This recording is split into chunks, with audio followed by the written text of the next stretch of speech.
Mon avis sans spoil concernant le film Godzilla x Kong, le Nouvel Empire. Dans ce film, vous pourrez voir Godzilla faire une prise de catch à Kong.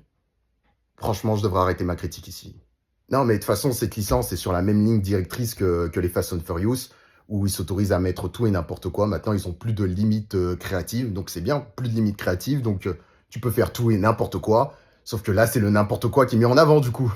Donc dans ce film, on peut retrouver Godzilla Super Saiyan Blue qui se transforme en Black Godzilla rosé. On a aussi Kong qui s'est inspiré de Vai avec son gant métallique qui lâche des explosions électromagnétiques ou je sais pas quoi. On retrouve aussi des pyramides géantes, magiques, avec un peuple autochtone qui ne parle pas, qui communique uniquement par la pensée, mais oh, il se passe quoi? Et ça part en couille. Mais en fait, ce film, Godzilla, a été conçu uniquement pour apporter une surdose explicative. En fait, ils sont en train de créer le scénario petit à petit, et du coup, ça n'a pas de sens. Ça n'a pas de sens, ça part dans des délires.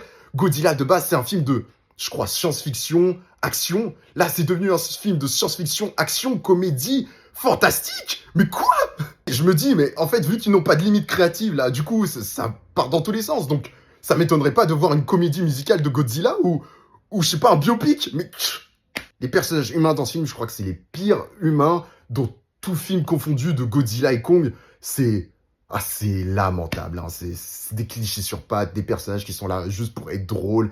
Ils sont tous là pour être drôles un petit peu.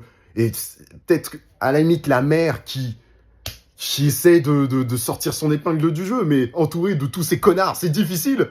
Comme vous l'avez vu dans la bande-annonce, le petit Kong, pour moi, il y avait tout un mystère autour de ce petit Kong. Je me suis dit, ça peut être une sous-intrigue intéressante. Et bien sûr que non. Pour moi, c'est une espèce de mascotte. Genre Kong, c'est Dora et ce petit Kong, c'est Babouche. Ça ne sert à rien. Ça ne sert à rien. Il est là pour les aider un petit peu, mais sinon, c'est Osef. Mais qu'est-ce que... Oh, il rajoute des détails comme ça inutiles. Tu rajoutes des titans par-ci par-là, mais qui se font déglinguer rapidement. C'est plus impressionnant, quoi. Ils sont toujours entre titans. Il y en a tellement que t'as plus l'impression que ça soit des titans. Tu sais, même s'il y a des humains, t'as plus ce rapport à l'échelle de gigantesque. Je sais pas, c'est devenu banal, c'est devenu une banalité, en fait. Voilà, on va passer à la note subjective. Donc pour moi, ça va être un 8 sur 20. J'ai pas passé un moment horrible, mais je m'en fous, je paierai jamais ma place de cinéma pour aller voir une telle daube. Pour ma note objective, je vais mettre un 15 sur 20. Non, un 14, voilà. Chat. Encore une fois, bon divertissement et rien d'autre.